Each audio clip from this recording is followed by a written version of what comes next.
Let's see if you can keep up with me. Look alive! Let my name echo in song! The deck was seen. Seems like an emergence. Move.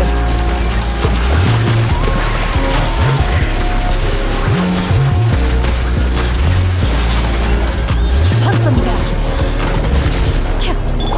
So soon. Ready.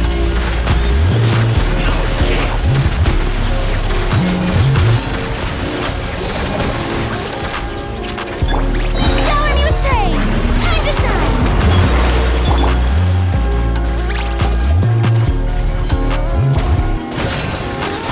The deck was seen. Buckle up! Hi! Making a turn for the better. Into the shadows.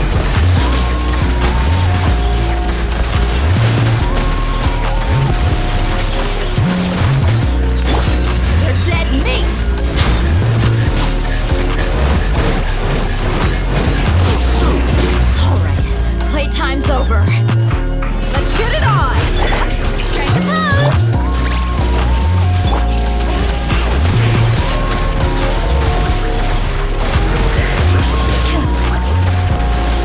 Time to test the boss.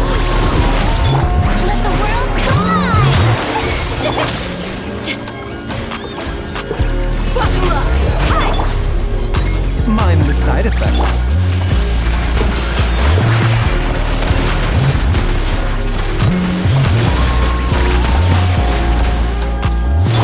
Yeah. Yoo-hoo! A bitter pill to swallow. Look alive! Ready. You saw through. Hello everyone, welcome back.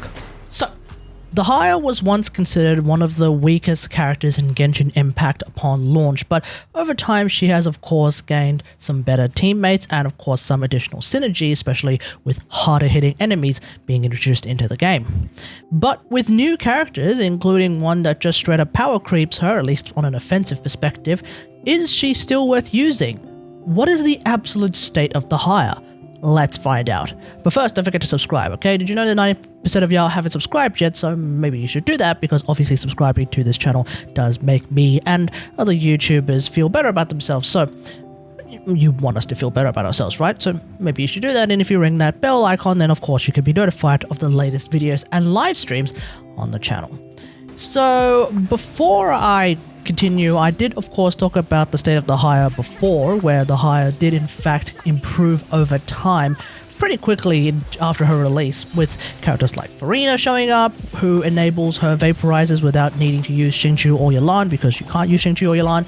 Chevreuse showing up, which basically smoothed out some of her energy requirements, especially in some teams that actually can use Dehya and Chevy in a very meaningful way. Then of course we also had some more powerful enemies showing up in the game, like local legends, which basically meant that Dehya's damage mitigation became significantly more valuable. And so, as a direct result of that, Dehya did in fact find a pretty useful role, not just as a tank, but also in her skill-based DPS for anyone that actually needs that Pyro application.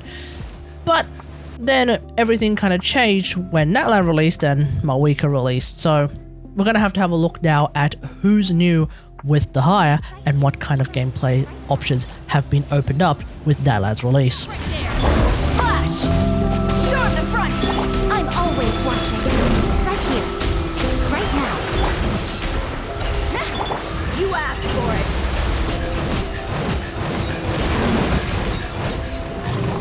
So Dehya has been working pretty well in several teams. For example, a double Pyro Arlecchino team where you can actually play with Furina and Arlecchino, and I've actually had a really good time with this team. We also have Chlorant Chaos, especially the Dendro variant, where we can basically, you know, tank a lot of damage with both Baiju and Dehya on the team. This team has been really fun to play, so I definitely recommend it. Then of course we have the release of Emily and Kinich, who are two characters that really like Burning and Burgeon teams, so Dehya's off-field Pyro damage and Pyro app has been a very good benefit for that. And speaking of teams that require burning and or burgeon, well, we kind of also have Molani, who is a forward vape carry. And because we have someone like Dehya who has skill-based off-field pyro application, yeah, she has been a great asset for Molani teams, because then you don't have to try and use someone like Shangling and invest 3000 ER into her, so that's of course something that you can do.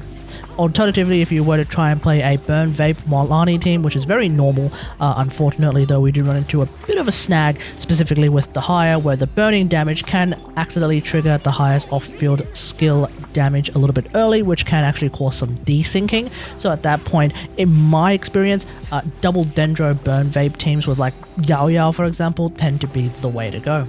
And then finally, of course, we also have Chaska and Sitlali. Chaska, of course, being a character that just basically takes any elements into account. So bringing Dehya, who is Pyro, means that suddenly Chaska can do some extra Pyro damage. And then on top of that, Sitlali being apparently the Pyro buffer, if you will, also enabling melts. I believe she alone may be able to sustain the cryo app required for Dehya to melt her entire ult, which does mean that Dehya can do a lot of extra damage. But speaking of damage, there is one other character that showed up, of course, who is actually, from a pure DPS perspective, Dehya power creep, and that is of course going to be Mavuika, because Mavuika has stronger and faster pyro app and pyro damage. That's just simply it. And it follows the character instead of it being tied to a field. The highest field is big, so it's not terribly annoying, but it is worse than having Pyro app that follows you around. And like I mentioned, Mavuika's Pyro damage is a lot stronger, and to the point where like her initial hit is famous for hitting like 500k on melts or 300k on vapes without really trying, and that just means that in the grand scheme of things, Mavuika just straight up outperforms Dehya, specifically from a DPS perspective. Dehya still has that defensive capability that Mavuika just simply doesn't have, so there is that. But when it comes to offense, yeah, Dehya is just basically gonskis when it comes to going up against Mavuika. That being said though, Mavuika does have some limitations tied to her kit, I guess, in order to keep her at least slightly balanced. And there is at least one team that I play still on the regular where it's kind of impossible to use Mavuika at the present moment. And so Dehya does end up having this one specific team, for me anyway, where she is the choice over Mavuika. So in the next section, let's have a look at the single team where I think it's currently impossible to replace Dehya with Mavuika at the very least. Stars, shine for me.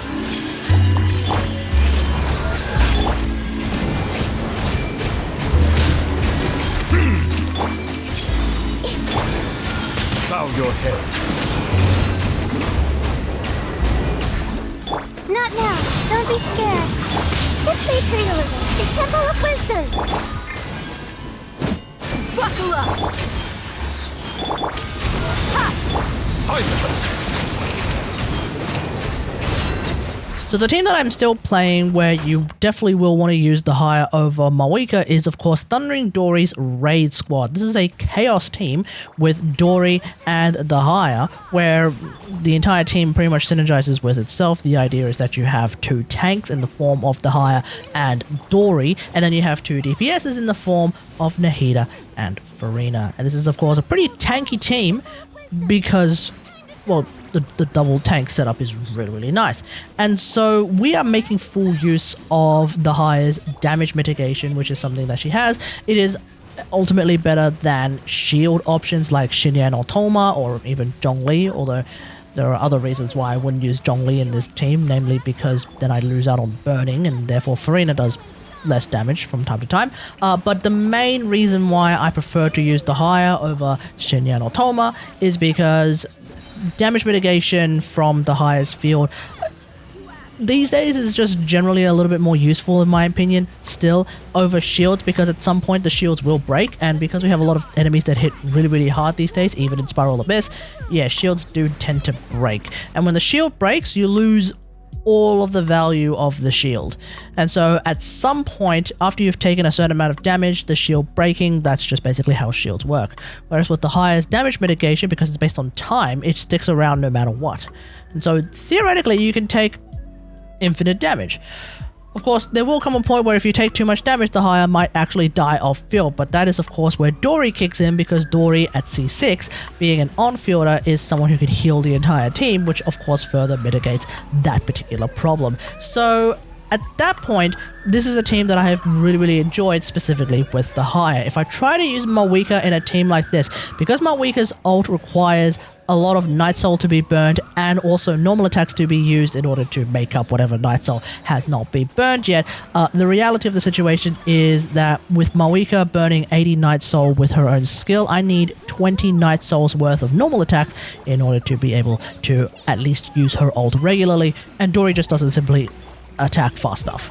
And so therefore it's not really possible to use Mavuika in Thundering Dory's raid squad. I will have a crack at playing Thundering Jensen's raid squad, I guess, or not really Thundering Jensen's raid squad. I'll have a crack at that, but I'm not really feeling confident about that particular team either, but we'll just have to see how that one turns out. Ultimately, of course, a team like this where the defensive utility can come in useful, especially against hard-hitting enemies like Triple Kenki and Spiral Abyss, or hell, even other local legends. Yeah, just playing this team has been so like amazingly comfortable, whilst being able to clear all of the content in the game in some satisfying way has just been like a team where I would 100% use the Haya over Mavuika. Stop right there! Ready.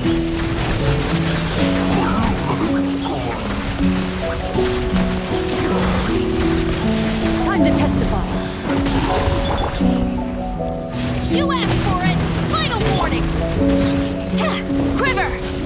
Glory to the Shogun! You asked for it!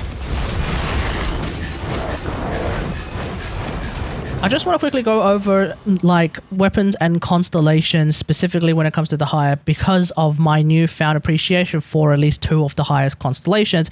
And of course, well, it's been a while since I've talked about the Haya in length, and there have been quite a few new weapons for her, so let's get into it. When it comes to those constellations, I have C2 the Haya now, which funnily enough came after I lost the 50-50 for Sitlali. I mean, I didn't really lose a 50-50 if I got C2 the Haya, because C2 the Haya has actually been really useful in my opinion, especially when I'm playing something like Thundering Dory's raid squad. And so when it comes to the highest constellations, first off, when you're at C0, you tend to build the Haya with attack pieces as opposed to HP pieces, because you tend to get a bit more damage out of those attack pieces as opposed to HP pieces. When you get C1, however, then suddenly those HP pieces become a lot more viable, and at least in my experience, for whatever reason, and it might be the C2 that's kicking in as well, I seem to be doing a little bit more damage running an HP cup over a Pyro cup. So maybe that's because of the team that I'm playing with, like Furina. I'm running Photokasha. Maybe I'm using a weapon that gives me some damage percent as well. As a direct result of that, Pyro cups start to lose a little bit of value and all that jazz. So yeah, that's kind of something that I have noticed in my gameplay experience. Meanwhile though, C2, being the other constellation that I have, has been an absolute godsend, because with C2, I no longer am hard tied to using Sacrificial Greatsword if I'm trying to play off-field the Haya, which is generally what I'm trying to play. And so you basically have almost no skill downtime when you have C2 to Haya, and that's really good. And so by not being tied to Sacrificial Greatsword, I'm starting to explore additional weapon options. So I'll talk about that in a second. Meanwhile, the other constellation that I do want to get is C4, because that is actually the energy constellation that allows me to use the highest ult a lot more regularly in any team that isn't like, I guess, mono Pyro, or like some kind of team against, I guess, Oops or Ruin Guards like this current Spiral Abyss. Yeah, the build that I have with the Haya does run into energy issues if I were to try and hyper focus on getting her ult. C4 is at least a very significant fix towards that, and then when you couple that with something like C6, which also extends the duration of her ult, allowing you to also get more energy, yeah. C6 being, of course, also a DPS ult, a DPS constellation rather, is super duper good as well. I have tried C6 Dehya on a friend of the channel and Discord member GSD has account. Yeah, it's fun. It's fun. Apparently, it also allows Dehya to do about as much damage as C1 Hu Tao, if my understanding is correct. But it doesn't matter, because at the end of the day, Dehya, in my opinion, is a bit more fun to play than Hu Tao. Now, like I mentioned, now that I have C2 on Dehya, I have been able to explore some other weapon options. So I do want to mention some weapons, especially some new weapons that have come out recently that I think are pretty good on Dehya, so long as you're not tied to using sacrificial greatsword. So obviously Bacon of the Red Sea is of course her best in slot weapon. I do actually have Bacon on me, it's just that that weapon is hard tied to Dory at the present moment, because I seem to use it on Dory a lot more. Meanwhile though, I have been playing a lot of Mailed Flower Dehya, which does seem to be pretty good in teams where I can actually vape, and so having that extra EM as well as that attack buff has been really, really nice on top of the other EM that you're getting out of Mailed Flower. So I do recommend that if you happen to have already done that particular event. Then nowadays I'm actually testing out Talking Stick, because Talking Stick seems to be pretty good in Thundering Dory's raid squad, specifically because if you trigger burning and you stay close enough to enemies, you can actually get the Pyro aura on Dehya, and if you get the Pyro aura on Dehya, you get the attack buff from Talking Stick. And then if you want to get the damage percent buff from Talking Stick, all you really need to do is use Dory's Lamp, because Dory's Lamp can provide Dehya with an Electro aura, and that will pretty much satisfy that particular problem right there. And then finally, I do want to mention a weapon that I don't have, being Fang of the Mountain King, specifically in Dory's raid squad. I suspect this is a weapon that I can actually take full advantage of in Thundering Dory's raid squad, because there's always going to be burning and burgeons being triggered all the damn time, so that's an option. I also want to mention Earthshaker, because that is a weapon that can be taken advantage of by just doing pyro reactions. Dehya will do those pyro reactions, so you should be able to get full power out of that weapon as well. So at the end of the day, with Natlan's release, we seem to have quite a few weapons that are actually pretty good on Dehya, in my opinion. So especially nowadays, your weapon choices, I think, are pretty expansive, so you do have a lot of options there. Remember, help comes.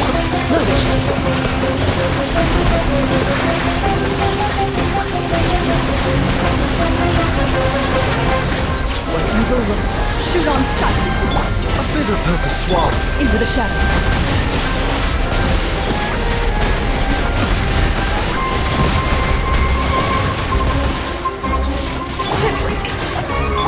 Let's get it on! So at the end of the day, I just want to say that whilst Dehya isn't super duper irrelevant anymore, thanks to the release of Mavuika, her niche is still pretty small now, mainly thanks to Mavuika. There's a lot of teams that I have mentioned where you can actually run Mavuika instead, especially teams with a second Natlan character at the very least. So yeah, that does limit, I guess, Dehya's playtime, especially for me as well. I have been playing a lot of Mavuika lately. I guess we can chalk that up to hype as well. That being said though, Dehya still has more teams than ever, so if you don't have Mavuika, you're not entirely out of the, you know, out of options, because Dehya is still a fine alternative for Mavuika, but definitely if you need that extra damage, then Mavuika is pretty much the way to go. Let me just deal with all of this in the comments below. How do you feel about Dehya in 2025, especially with Mavuika's release? Have you played any Dehya lately? Maybe you're a C6 Dehya main, and even though Mavuika exists, you're like, sack it, I still want to play Dehya, in which case, of course, more power to you. We definitely stand our Dehya mains in the chat. Otherwise, hope you guys enjoyed. If you liked this video, hit that like button, subscribe for more Genshin Impact action, and until next time, I'll see you guys later. Thanks for watching. Bye. Torn to oblivion! Not bad. You've proven to be a